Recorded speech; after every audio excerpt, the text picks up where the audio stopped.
Ekitabo eky'olubereberye ekya Musa kye bayita olubereberye.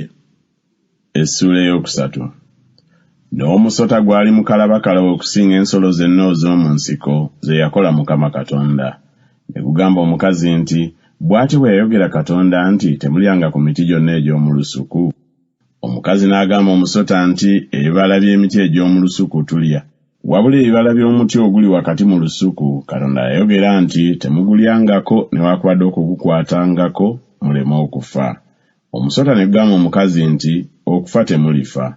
Kubanga Katonda amanyi nti olunaku lwe muligulyako mmwe, amaaso gammwe lwe galizibuka, nammwe mulibanga Katonda okumanyanga obulungi n'obubi. Omukazi bwe yalabanga omuti mulungi okulya era nga gusanyusa amaaso n'omuti nga gwakwegombebwa okuleeta amagezi, n'anoga ku bibala byagwo n'alya, n'aweera ne ku musajja we naye n'alya. Amaaso gaabwe bombi ne gazibuka ne beetegeera nga bali bwereere. Ne batunga amalagala g'emiti ne beekolera ebyokwambala. Ne bawulira eddoboozi lya Mukama Katonda ng'atambula mu lusuku mu kiseera eky'empewo. Omusajja ne mukazi we ne beekweka mu maaso ga Mukama Katonda wakati mu miti egy'omu lusuku. Mukama Katonda n'ayita omusajja n'amugamba nti, oli luuyi wa? N'ayogera nti, mpulidde eddoboozi ly'omu lusuku ne ntya, kubanga mbadde bwereere ne neekweka. N'ayogera nti, ani yakubuulira nti obadde bwereere? Olidde ku muti gwe nakulagira obutagulyangako? Omusajja n'ayogera nti, omukazi gwe wampa okubeeranga nange yampadde ku muti ne ndya. Mukama Katonda n'agamba omukazi nti, kiki kino ky'okoze? Omukazi n'ayogera nti, omusota gunsenzesenze ne ndya. Mukama Katonda n'agamba omusota nti, kubanga okoze kino, okolimiddwa ggwe okusinga ensolo ez'omu nnyumba zonna, n'okusinga buli nsolo ey'omu nsiko.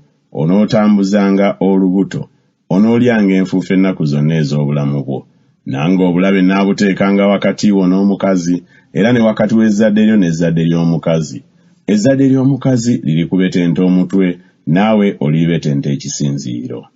N'agamba omukazi nti, okwongera naakwongerangako obulumi bwo n'okubeerangako olubuto.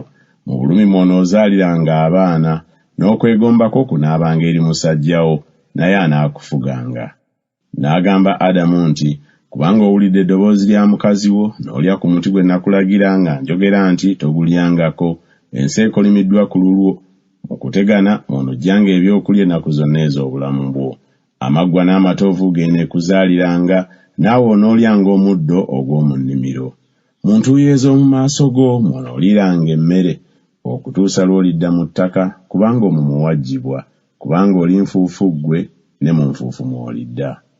Omusajja n'atuuma mukazi we erinnya lye Kaawa, kubanga ono ye nnyina waabo bonna abalamu. Mukama Katonda n'akolera Adamu ne mukazi we ebyambalo by'amaliba n'abambaza. Mukama Katonda n'ayogera nti, laba omuntu afuuse ng'omukuffe okumanyanga obulungi n'obubi. Kaakano aleme okugola omukono gwe okunoga ku muti ogw'obulamu, okulya okuwangaalanga emirembe n'emirembe. Mukama Katonda kyeyava amuggya mu lusuku Adeni alimenga ettaka mwe yaggyibwa. Bw'atyo n'agoba omuntu, n'azzaamu ebuvanjuba mu lusuku Adeni bakerubbi, era n'ekitala ekimyansa ekikyukakyuka okukuumanga ekkubo ery'omuti ogw'obulamu.